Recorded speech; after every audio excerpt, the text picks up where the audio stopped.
Bismillahirrahmanirrahim. Assalamualaikum warahmatullahi wabarakatuh. Selamat malam teman-teman semuanya. Terima kasih kehadiran pada malam hari ini. Sebagaimana semalam ya sudah disampaikan dan dikonfirmasi bahwa KPK melakukan kegiatan tangkap tangan di dua tempat setidaknya, yaitu di Jakarta dan juga di wilayah Kota Bekasi, dan mengamankan beberapa pihak serta barang bukti yang kemudian kami lakukan permintaan keterangan, analisis, dan juga gelar perkara. Kemudian kami menyimpulkan ada dugaan peristiwa pidana dan pihak-pihak yang bisa dipertanggungjawabkan secara hukum. Kami juga mengikut sertakan pihak dari POM Mabes TNI dalam prosesnya sampai kemudian juga tadi dilakukan gelar perkara bersama gitu. Dan nanti akan dijelaskan secara utuh dan lengkap seluruh proses dari kegiatan tangkap tangan ini. Hadir malam hari ini pimpinan KPK Pak Alek dan juga pelaksana tugas Deputi Penindakan Pak Asep Guntur. Dan setelah kemudian dibacakan seluruh konstruksi perkara ini, kami juga nanti akan menunjukkan barang bukti dalam kegiatan tangkap tangan dimaksud. Dan setelahnya seperti biasa kami beri kesempatan teman-teman untuk bertanya lebih lanjut terkait dengan perkara ini. Jadi kita fokuskan pertanyaan dari rekan-rekan semuanya terkait kegiatan tangkap tangan yang KPK lakukan sejak kemarin siang. Baik, kami silakan Pak Alek untuk menyampaikan perkembangan dari kegiatan tangkap tangan yang dilakukan oleh tim KPK dimaksud. Ya, terima kasih Mas Alif. Selamat malam teman-teman. Saya akan menyampaikan perkembangan informasi terkait dengan kegiatan tangkap tangan dugaan tindak pidana korupsi berupa suap pengadaan barang dan jasa di Basarnas Badan Nasional Pencarian dan Pertolongan tahun 2021 sampai dengan tahun 2023. Dalam kegiatan tangkap tangan ini, tim KPK telah mengamankan 11 orang pada hari Selasa tanggal 25 Juli tahun 2023 sekitar pukul 2 siang di Jalan Raya Mabes Hankam, wilayah Cilangkap, Jakarta Timur, dan di wilayah Jati Raden Jati Sampurna, Kota Bekasi sebagai berikut. MR, ini Direktur Utama PT IGK, JH, Direktur Keuangan PT IGK, kemudian RK, Manajer Keuangan PT IGK, ER, SPV Treasury PT IGK, DN, Staf Keuangan PT IGK, HW, Sopir MR, EH, Staf Keuangan PT IGK, ABC, ini Korsmin, Kepala Basarnas, kemudian RA, Direktur Utama PT KAU, SA, Bagian Keuangan PT KAU, dan TM, Staf Operasional PT KAU. Adapun kronologis terjadinya kegiatan tangkap tangan adalah sebagai berikut. Diawali dengan diterimanya informasi dari masyarakat mengenai dugaan adanya penyerahan sejumlah uang pada penyelenggara negara atau yang mewakilinya terkait pengkondisian pemenang tender proyek di Basarnas. Pada hari Selasa tanggal 25 Juli tahun 2023, tim KPK mendapat informasi adanya penyerahan sejumlah uang dalam bentuk tunai dari MR kepada ABC sebagai perwakilan HA di salah satu parkiran bank di Mabes TNI Cilangkap.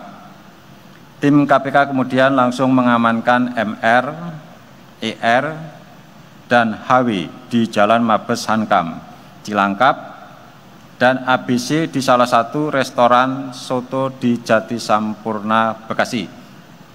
Turut diamankan goodie bag yang disimpan dalam bagasi mobil ABC yang berisi uang sejumlah 999,7 juta rupiah, hampir 1 miliar. Para pihak yang diamankan beserta barang bukti kemudian dibawa ke Gedung Merah Putih KPK untuk selanjutnya dimintai keterangan.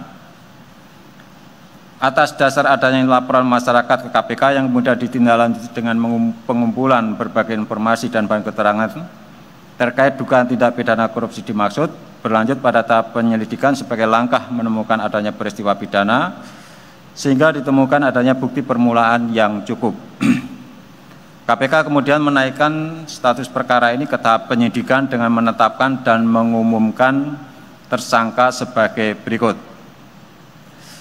Yang pertama, MG, Komisaris Utama PT MGCS. Kemudian yang kedua, MR, Direktur Utama PT IGK. Yang ketiga, RA, Direktur Utama PT KAU. Yang keempat, HA, Kabasarnas RI periode 2021 sampai dengan 2023. Dan yang kelima, ABC, Korsmin Kabasarnas RI. Adapun konstruksi perkara diduga telah terjadi.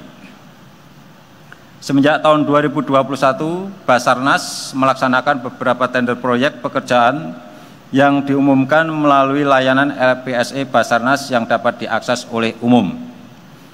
Pada tahun 2023, Basarnas kembali membuka tender proyek pekerjaan diantaranya sebagai berikut. Pengadaan peralatan pendeteksi korban reruntuhan dengan nilai kontrak 9,9 miliar. Kemudian pengadaan public safety diving equipment dengan nilai kontrak 17,4 miliar. Dan pengadaan ROV untuk KN SAR Ganesha, ini proyek multi-years 2023 sampai 2024, dengan nilai kontrak 89,9 miliar. Selanjutnya, agar dapat dimenangkan dalam 3 proyek tersebut, MG, MR, dan RA melakukan pendekatan secara pribadi dengan menemui langsung HA selaku Kepala Basarnas dan ABC selaku Korsmin Kepala Basarnas merakap asisten sekaligus orang kepercayaan HA. Dalam pertemuan ini diduga terjadi kesepakatan atau deal terkait pemberian sejumlah uang berupa fee sebesar 10% dari nilai kontrak. Penentuan besaran fee dimaksud diduga ditentukan langsung oleh HA. Adapun hasil pertemuan dan kesepakatan yang dicapai yaitu HA siap mengkondisikan dan menunjuk perusahaan MG dan MR sebagai pemenang tender untuk proyek pengadaan peralatan pendeteksi korban reruntuhan tahun anggaran 2023, sedangkan perusahaan RA menjadi pemenang tender untuk proyek pengadaan public safety diving equipment dan pengadaan ROV untuk KN SAR Ganesha proyek multi-years tahun 2023-2024. Mengenai desain dan pola pengkondisian pemenang tender di internal Basarnas sebagaimana perintah HA diantaranya sebagai berikut. MG, MR, dan RA melakukan kontak langsung dengan PPK Satker terkait. Kemudian nilai penawaran yang dimasukkan hampir semuanya mendekati nilai HPS, harga perkiraan sendiri. Kaitan teknis penyerahan uang dimaksud diistilahkan sebagai DAKO atau dana komando untuk HA ataupun melalui ABC sebagai berikut. Atas persetujuan MG selaku komisaris kemudian memerintahkan MR untuk menyiapkan dan menyerahkan uang sejumlah sekitar 999,7 juta rupiah atau hampir 1 miliar secara tunai di parkiran salah satu bank yang ada di Mabes TNI Cilangkap. Sedangkan RA menyerahkan uang sejumlah sekitar 4,1 miliar melalui aplikasi pengiriman setoran bank. Atas penyerahan sejumlah uang tersebut, perusahaan MG, MR, dan RA dinyatakan sebagai pemenang tender. Dari informasi dan data yang diperoleh tim KPK, diduga HA bersama dan melalui ABC mendapatkan nilai suap dari beberapa proyek di Basarnas tahun 2021 hingga 2023 sejumlah sekitar 88,3 miliar dari berbagai vendor pemenang proyek, dan hal ini akan didalami lebih lanjut oleh tim gabungan penyidik KPK bersama dengan tim penyidik Puspom Mabes TNI. Atas dasar kebutuhan penyidikan, tim penyidik menahan para tersangka untuk 20 hari pertama terhitung mulai hari ini tanggal 26 Juli 2023 sampai dengan tanggal 14 Agustus 2023 sebagai berikut. MR ditahan di rutan KPK pada Gedung Merah Putih. Kemudian RA ditahan di rutan KPK pada Kafling C1 Gedung ACLC. Sedangkan untuk tersangka MG, kami mengingatkan untuk kooperatif dan segera hadir ke Gedung Merah Putih KPK untuk mengikuti proses hukum dalam perkara ini. Sebagaimana ketentuan pasal 42 Undang-Undang KPK, Komisi Pemberantasan Korupsi berwenang mengkoordinasikan dan mengendalikan penyelidikan, penyidikan, dan penuntutan tindak pidana korupsi yang dilakukan bersama-sama oleh orang yang tunduk pada peradilan militer dan peradilan umum.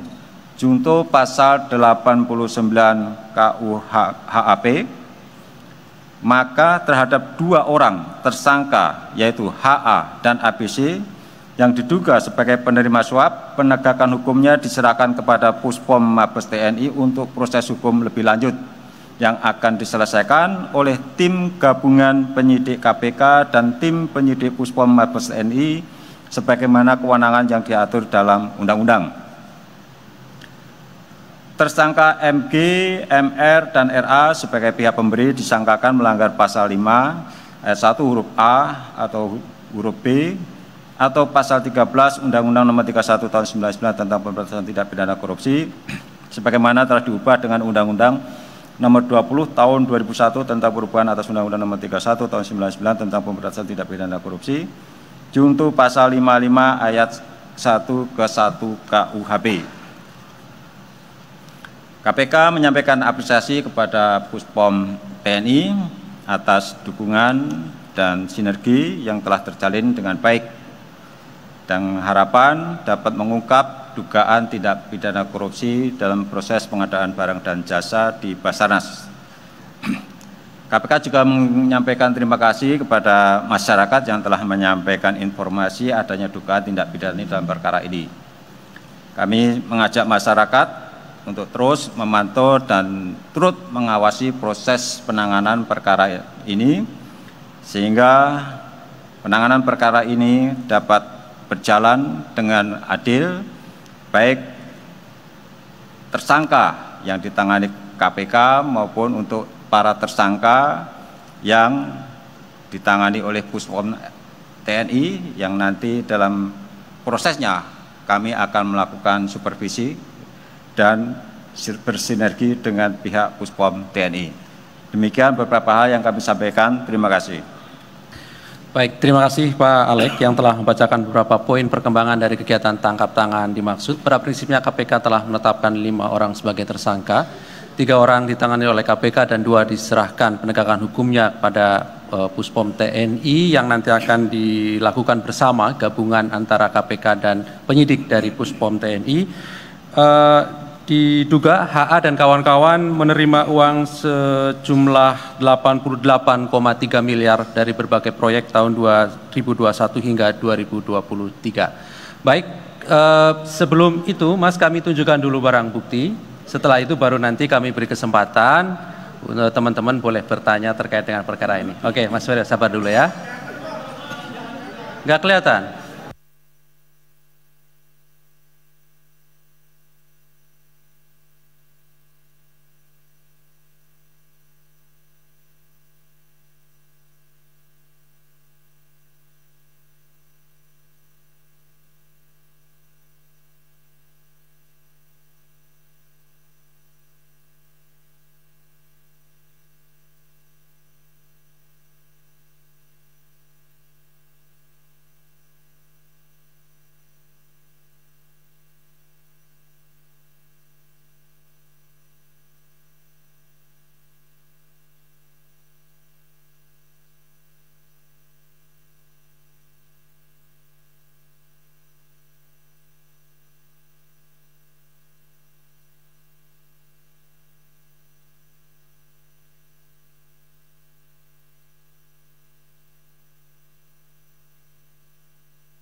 Baik, terima kasih. Berikutnya silakan.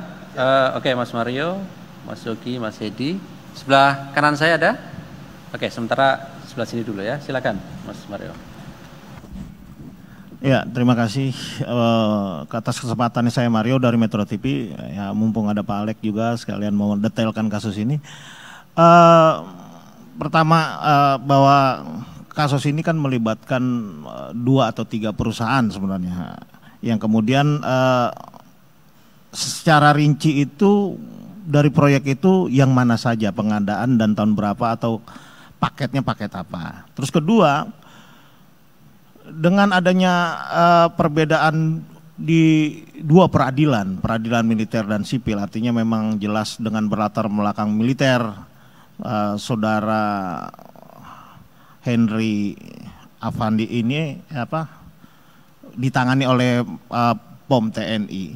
Nah, dari sekian kasus yang berkaitan dan bersinggungan dengan lembaga militer, di pucuk pimpinannya tuh selalu tidak pernah terjerat. Contoh kasus Bakamla, hanya Ari Sudewo dan tidak Kak Bakamla. Kasus AW101 pengadaan helikopter, Kasaunya juga enggak. Bahkan 6 yang sudah ditetapkan jadi tersangka justru di SP3-kan oleh POM TNI.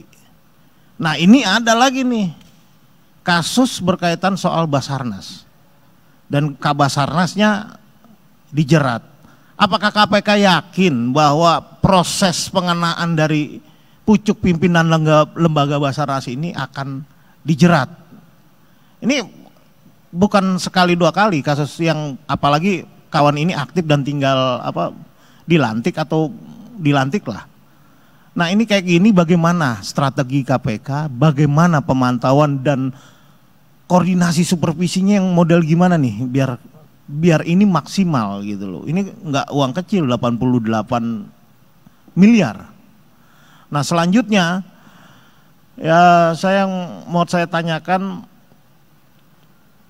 bahwa pengadaan, sebelumnya saya menanyakan ke Pak Alek soal terkait pemeriksaan sekretaris utama Basarnas Dadang Arkuni, itu yang sudah diperiksa sebanyak 4 kali.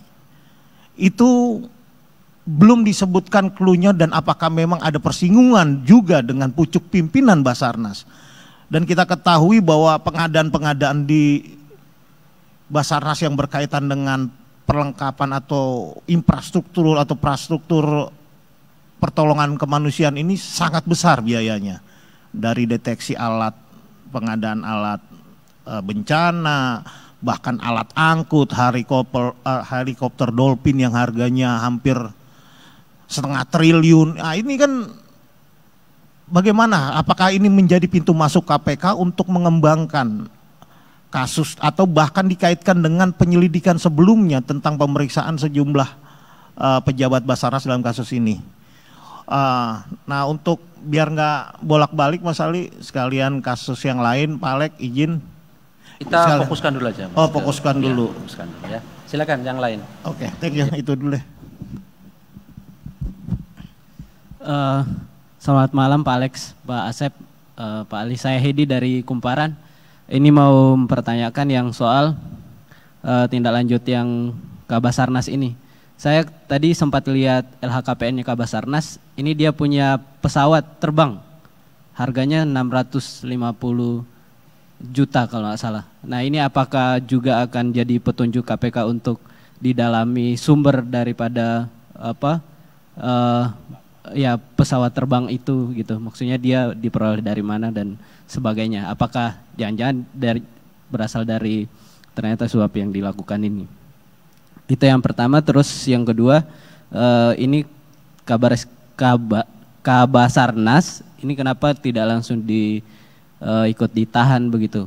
Karena tadi kayaknya dia sempat, yang bersangkutan kayaknya sempat ke kantor juga, bahkan sempat teman-teman motret dia masuk kantor begitu. Terus yang ketiga,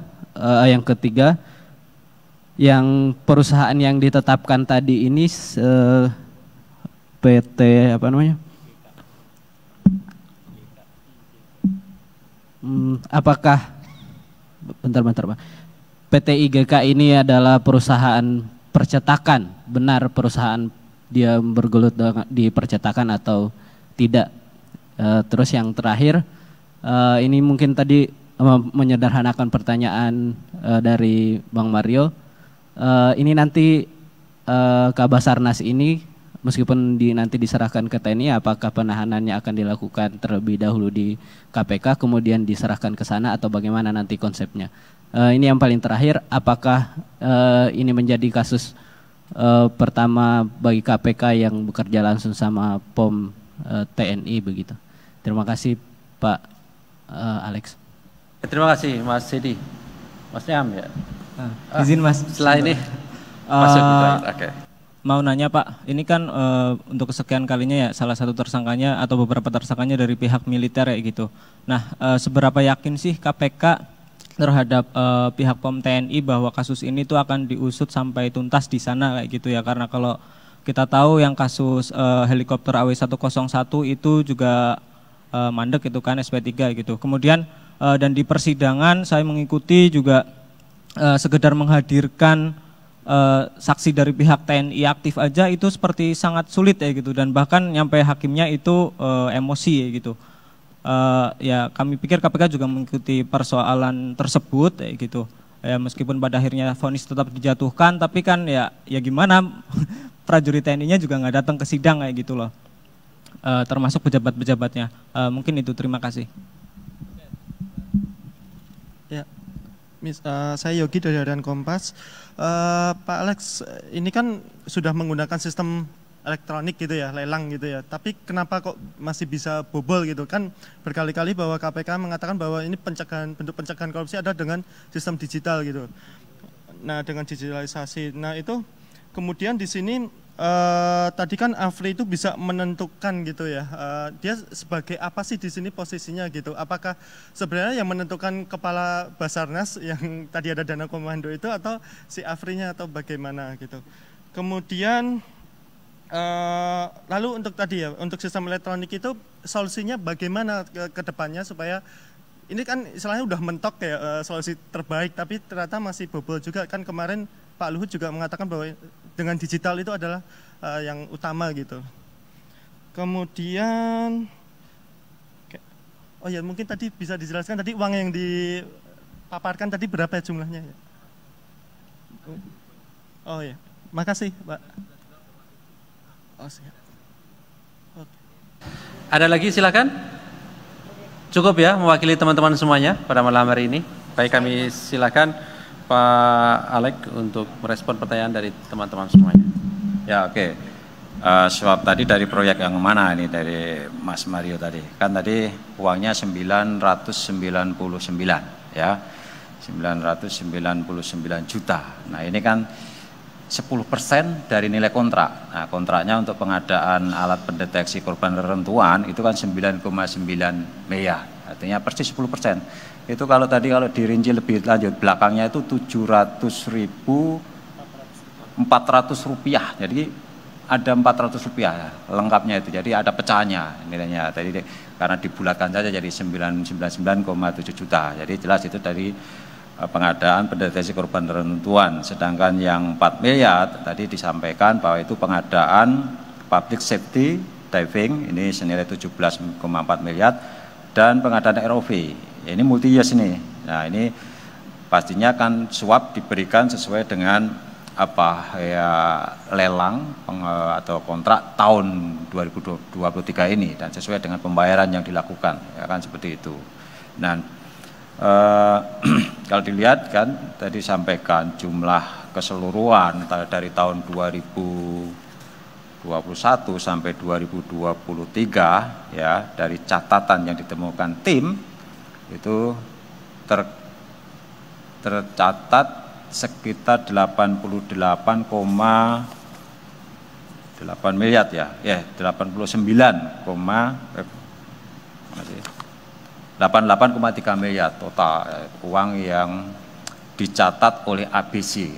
Jadi ABC ini sangat tertib administrasi, jadi setiap penerimaan itu dicatat dari perusahaan mana, itu ada di dalam catatan itu, termasuk kemudian juga pengeluaran-pengeluaran. Jadi dari DAKO tadi itu digunakan untuk apa saja, itu juga dicatat ya, dan dilaporkan kepada HA ya. Jadi penggunaan, penerimaan dan penggunaan itu dicatat dan dilaporkan kepada HA ya. Tentu nanti di dalam proses penyidikan akan didalami lebih lanjut terkait pengadaan apa saja ya, terkait pengadaan apa saja sehingga diterima DAKO sampai sejumlah 88,3 miliar ya. Nah, tentu ini juga kalau kita mengingat kembali kasus yang serupa atau mirip yang terjadi di Bakamla ya. Jadi waktu itu juga hampir mirip dan kita mendalami kasus pengadaan barang dan jasanya itu kita kenakan, ada yang kita kenakan menggunakan pasal 2 dan pasal 3 dan kita melihat ya terjadi markup yang sedemikian besar ya, tadi disampaikan ya. Kalau dari awal itu sudah ada kesepakatan untuk terkait pemberian fee ya, sejumlah fee dan ada kesepakatan atau janji untuk menunjuk atau memenangkan perusahaan yang membayar, tentu dalam proses lelangnya pun itu sudah diatur ya. Atau dengan kata lain, proses lelang itu hanya sekedar formalitas. Bagaimana bisa padahal sudah menggunakan e-procurement dan ternyata memang bisa ya. Jadi sistem apapun yang dibangun ya, ketika itu dilakukan persekongkolan, maka jebol juga sistem itu. Jadi bisa saja ya dalam beberapa kasus itu perusahaan yang ditunjuk atau yang nanti sudah disepakati akan memenangkan lelang, tetap prosesnya dengan lelang, itu dia menggunakan perusahaan-perusahaan pendamping ya yang sudah bersekongkol juga, atau bahkan mungkin perusahaan pendamping itu dimiliki oleh orang yang sama yang nanti akan memenangkan lelang ya. Prosesnya memasukkan dokumen lelang dan lain sebagainya semua secara elektronis itu bisa saja dilakukan hanya dalam satu perangkat komputer dan itu biasanya terungkap ya di dalam audit forensik ya, digital forensik pasti akan terungkap dokumen ini diupload lewat komputer yang mana dan dari tempat yang sama, itu biasanya akan terungkap ya modus-modus seperti itu. Nah, nanti pasti kami akan mendalami bagaimana proses lelang pengadaan barang dan jasa di Basarnas ini. Nah, tentu sekali lagi kami juga pasti akan mendalami apakah perusahaan-perusahaan pemenang lelang tersebut perusahaan-perusahaan yang kalau produknya itu produk buatan luar negeri, apakah perusahaan-perusahaan tersebut itu menjadi ATPM atau agen dari produsen di luar negeri ya, atau hanya perusahaan yang bermodalkan bendera broker ya, dia menang kemudian dia membeli ke ATPM atau agen resmi dari perusahaan yang ada di luar negeri. Nah, sebetulnya kalau peralatan yang ingin dibeli itu hanya ada satu produsen ya, tidak ada pesaing untuk perangkat atau peralatan sejenis, itu bisa dilakukan dengan penunjukan langsung dengan melakukan negosiasi kepada ATPM tersebut, nggak usah pakai lelang. Karena apa? Ya kalau pakai lelang itu tadi yang ikut para broker, siapapun yang menang pasti nanti akan belinya ke ATPM tersebut. Jadi kalau alatnya itu, perangkatnya itu sifatnya sangat spesifik ya, hanya ada satu perusahaan yang memproduksi dan hanya ada satu agen pemegang merek di Indonesia atau agen penjual di Indonesia, ya ditunjuk aja langsung gitu kan. Atau bisa saja kan lewat, kita dorong untuk memasukkan lewat e-katalog kalau pengadaan alat tersebut sifatnya rutin dan mungkin banyak produk sejenis ya, kita akan mendorong ATPN atau produsen itu tuh untuk memasukkan alatnya di dalam e-katalog. Nah, sehingga pihak PPK atau pembeli, dalamnya pemerintah, itu tinggal memilih ya di dalam e-katalog itu mana kira-kira produk yang sesuai dengan kebutuhan dan tentu saja dengan harga yang paling menguntungkan untuk negara, kan seperti itu. Jadi kemudian terkait dengan apakah kami yakin ya para oknum yang kemudian kami tetapkan tersangka, ya kami sebutkan tadi, itu akan dihukum oleh peradilan militer kalau nanti persidangannya di sana ya. Tentu dari awal untuk perkara ini, dari awal kami sudah melakukan koordinasi dan tadi disampaikan Mas Ali pada saat ekspos pun kami sudah mengajak Puspom TNI untuk mendengarkan bagaimana duduk perkaranya dalam pengadaan barang jasa terkait dengan dugaan terjadinya suap ini. Tadi sudah disampaikan dan dari hasil ekspos penyidik Puspom tadi juga sudah menyampaikan alat buktinya sudah terang. Ya, artinya sebetulnya tidak ada keberatan juga dari pihak Puspom TNI bahwa memang telah terjadi peristiwa pidana, dalam ini adalah dugaan terjadinya suap menyuap. Jadi tadi kesimpulan tadi sudah kami sepakati dengan pihak Puspom TNI ya, termasuk kami akan menyebutkan nama dari oknum TNI itu sebagai tersangka ya, meskipun penahanannya tidak dilakukan KPK, tetapi kemudian kami koordinasi dengan Puspom TNI, nanti yang akan melakukan penahanan adalah Puspom TNI. Kami tentu saja berharap teman-teman ya Mas, termasuk teman-teman wartawan, masyarakat ikut memonitor tindak lanjut ini. Dan kami tadi juga sudah bersepakat dengan Puspom dan bahkan siangnya tadi hadir Jampitmil ya, Jaksa Agung Muda Tindak Pidana Militer ya, dan sebelumnya pun kami sudah berkoordinasi dengan Jampitmil untuk perkara yang sama ini di Basarnas juga yang sudah dilakukan pemeriksaan terhadap sekretaris ya, sekjen dan lain sebagainya. Ini sebetulnya sudah untuk sidik terbuka, penyelidikan dan penyidikan terbuka itu untuk perkara yang lain sudah kami lakukan ya. Sudah sprindiknya sudah terbit dan ya kebetulan ini kejadian suap menyuap ini adalah kelanjutannya sebetulnya, kelanjutan dari perkara yang sudah kami tingkatkan ke penyidikan untuk perkara di Basarnas juga, menyangkut pengadaan barang dan jasa juga. Kemudian apalagi tadi?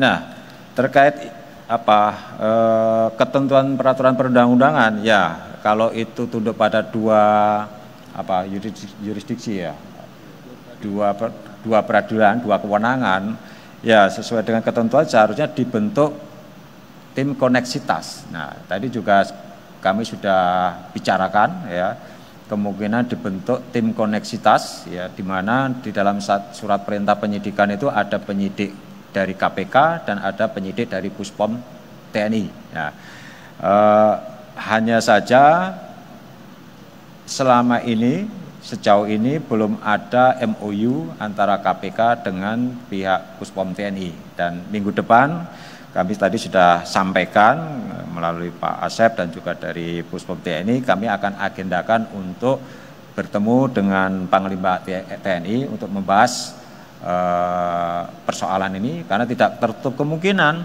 bahwa ke depan hal-hal seperti ini akan terulang kembali. Karena apa? Ya, kita mengetahui bahwa ada beberapa institusi lembaga pemerintahan yang memang ada dari para pejabat atau dari perwira TNI itu dikaryakan di instansi atau lembaga pemerintah yang lain. Tidak tertutup kemungkinan kalau kemudian dalam proses PPJ itu terjadi hal demikian lagi. Nah, ini untuk memitigasi atau untuk ya supaya penanganan perkara ini juga berjalan dengan baik dan memberikan keadilan ya, baik dari sisi pelaku yang sipil swasta maupun dari pihak TNI oknum TNI ya. Karena ya kita tahu bahwa seharusnya untuk perkara korupsi itu kan pengadilannya sudah dibentuk khusus, pengadilan tindak pidana korupsi. Jangan sampai misalnya ada disparitas ya, ada disparitas dalam penanganan perkara ini yang kita khawatirkan ya, dan mudah-mudahan dengan monitoring teman-teman serta masyarakat menyangkut penyelesaian perkara ini, hal itu bisa kita minimalisir ya. Begitu. Terus kemudian kayaknya sudah semua ya. Pengadaan yang lain ya nanti akan didalami. Kan tadi kan total dari catatan itu kan 88,3 miliar. Itu banyak vendor mulai tahun 2021 dari catatan. Tentu itu pasti akan diklarifikasi di dalam proses penyidikan, pengadaan apa saja. Nah, dan apakah catatan-catatan itu juga didasarkan atas ya itu tadi penerimaan. Tentu pasti akan diklarifikasi. Tapi sejauh ini yang kita dapatkan ya baru suap menyangkut pengadaan apa tadi? Alat pendeteksi reruntuhan dan alat apa ya? Termasuk kendaraan ya, kendaraan taktis mungkin itu. Ya. Ya itu yang ROV itu apa sih? Kayaknya kendaraan taktis sekali ya. Itu. Nah, itu yang baru kita dalami 3 pengadaan itu. Yang suapnya sementara ini ya kalau di total sekitar 5 miliar kan. Ya, 5 miliar Pak. 5 miliar 100 juta. Itu. Tuh. Kenapa?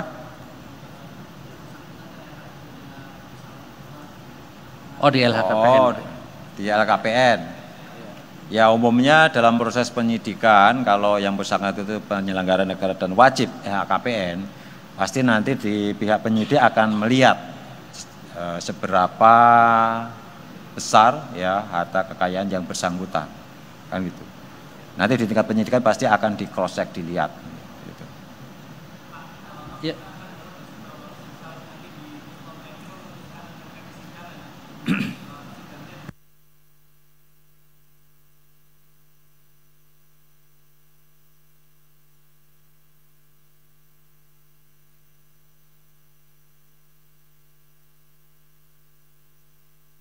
Persidangan.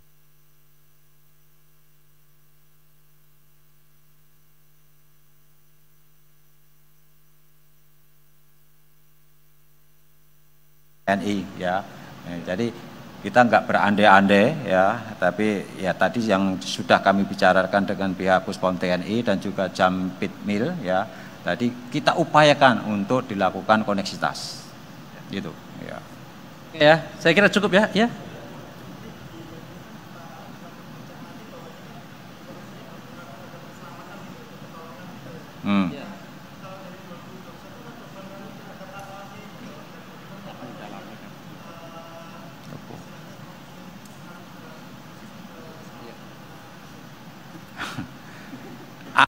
Apa saja saya juga nggak tahu, apa yang diadakan saya nggak tahu, saya itu alatnya itu bentuknya apa sih itu belum tahu ya. Tentu dalam proses penyidikan nanti akan dilihat apa sih bentuk alatnya dan berapa sih harga yang wajar, kan seperti itu pasti dilihat. Saya tadi sampaikan bahwa ketika proses pengadaannya tidak benar, umumnya ya itu juga terjadi markup harga ya. Tinggal kita lihat apakah perusahaan-perusahaan yang selama ini memenangkan lelang itu adalah perusahaan yang capable atau perusahaan-perusahaan yang memiliki kapasitas kemampuan untuk mengadakan alat itu, atau sekedar ya perusahaan sebagai broker saja, kan gitu. Kan tentu beda ya. Kalau dia broker ya pasti akan tinggi markupnya atau ya karena dia harus membeli ke perusahaan yang lain kan. Belum tentu. Saya sampaikan tadi kan, kalau hanya ada satu penyedia, ya mestinya sih nggak usah pakai lelang. Aduh, tunjuk saja. Kalau dilelang, nanti yang ikut lelang itu para broker tadi itu. Yang nanti ketika ditunjuk sebagai pemenang, dia akan membeli ke ya pemilik barang, memegang agenan tadi, kan itu. Belum tentu jelek barangnya sih bagus. Gitu. Cuma harganya apakah wajar atau tidak gitu. Kalau pemerintah bisa langsung membeli ke agen kan pasti lebih murah harganya daripada misalnya lewat perantara dan lain sebagainya itu. Saya kira itu ya. Oke, baik, terima kasih Pak Alex, terima kasih teman-teman semuanya kehadiran pada malam hari ini. Saya kira cukup. Kami akhiri. Assalamualaikum warahmatullahi wabarakatuh.